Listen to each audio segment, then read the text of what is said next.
Assalamualaikum warahmatullahi wabarakatuh. Puji syukur kita panjatkan kehadirat Allah Subhanahu wa taala dengan melafazkan alhamdulillah. Salawat sering salam kita curahkan kepada Nabi besar kita, Nabi agung kita Muhammad sallallahu alaihi wasallam dengan melafazkan Allahumma salli ala sayyidina Muhammad wa ala ali sayyidina Muhammad. Semoga kita mendapatkan syafaatnya di akhirat kelak nanti. Baiklah, perkenalkan, nama saya Miftahul Huda dari kelas Saman Al-Farisi. Baiklah, saya di sini akan menjelaskan tentang bab fikih yang judulnya yang pertama yaitu gosok, yang kedua sub'ah, yang ketiga kirot, dan yang keempat yaitu musakoh. Oke, bahasan yang kita pertama yaitu tentang gosok. Gosok adalah mengambil milik orang lain dengan cara yang tidak benar, seperti merampas dan mengambil hak tanpa izin.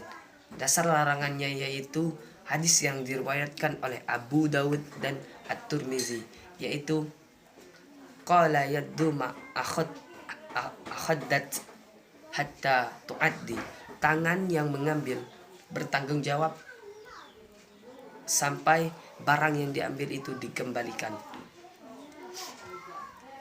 Gosok ini merupakan dosa yang sangat besar, yaitu dijelaskan dalam Al-Quran, wala ta'kulu amwalakum bainakum bil batili, yang artinya janganlah di antara kamu sekalian memakan harta di antara kamu sekalian yang dengan cara yang batil. Al-Quran surat Al-Baqarah ayat 188. Maka jauhilah sifat gosok ini. Yang kedua yaitu tentang sub'ah. Sub'ah adalah mengambil aset milik sekutu atau mitra usaha oleh sekutunya atau mitra usahanya yang dijual dengan harga jualnya. Banyak sekali hadis riwayat yang mengatakan tentang sub'ah ini. Yang pertama yaitu dari hadis Bukhari dan Muslim, bahwasannya Rasulullah menetapkan sub'ah ini segala sesuatu yang tidak bisa dibagi.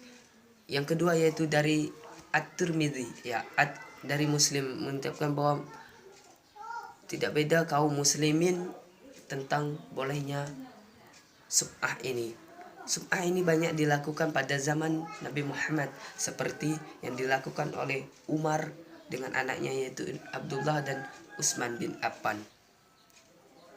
Sub'ah yang ketiga yaitu dari Ibnu Majah.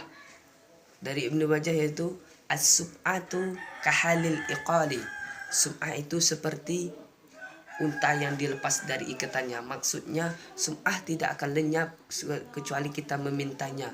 Alias apabila kita melepaskan unta, maka dia tidak akan kembali kecuali kita menghampirinya. Oke, bahasan yang ketiga yaitu tentang kirot. Kirot memiliki 4 syarat. Yang pertama yaitu adanya harga pokok yang berupa dirham atau dinar, adanya yang berupa dirham atau dinar. Yang kedua, tidak ada jangka waktunya. Yang ketiga, adanya kesempatan, adanya perjanjian antara pelaksana dan penggarap. Yang kedua yaitu pelaksana mengizinkan untuk mengolah harta tersebut. Yang kirot adalah memberikan harta kepada orang lain dengan dijalankannya, sedangkan untungnya itu dibagi 2. Dasar yaitu dari kitab At-Tajmil Al-Majmu' dari Munazir mengatakan bahwa para ulama menetapkan tentang bolehnya kirot ini.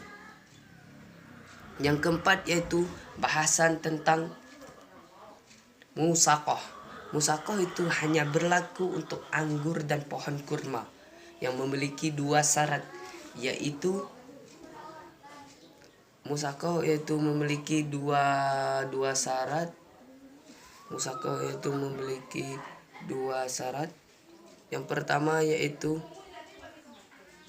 buah-buahan yang diberikan harus diketahui oleh penggarapnya, yaitu penggarap dan pelaksana melakukan transaksi.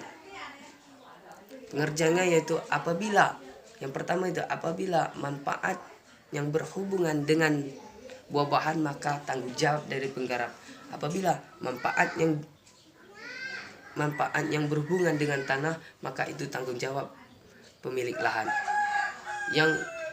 Yaitu musako adalah adanya perjanjian, yaitu pengolahan pertanian antara pemilik lahan dan penggarap, yaitu dengan cara ditanami atau dipelihara, dan hasilnya dan imbalannya diberikan menurut nisbah yang diberikan. Dasar hukum dari musakoh ini adalah hadis Bukhari dan hadis Muslim, bahwasannya Rasulullah SAW menetapkan memberikan kepada Bani Khaybar yaitu sejumlah buah-buahan dan sejumlah makanan. Maka dari itu pahami tentang 4 ini. Yang pertama yaitu gosop, yang kedua su'ah, yang ketiga kirot, dan yang terakhir adalah musako. Maka dari itu, dari 4 ini dapat kita mengambil manfaatnya. Semoga kita berbahagia. Sekian dari saya. Wassalamualaikum warahmatullahi wabarakatuh.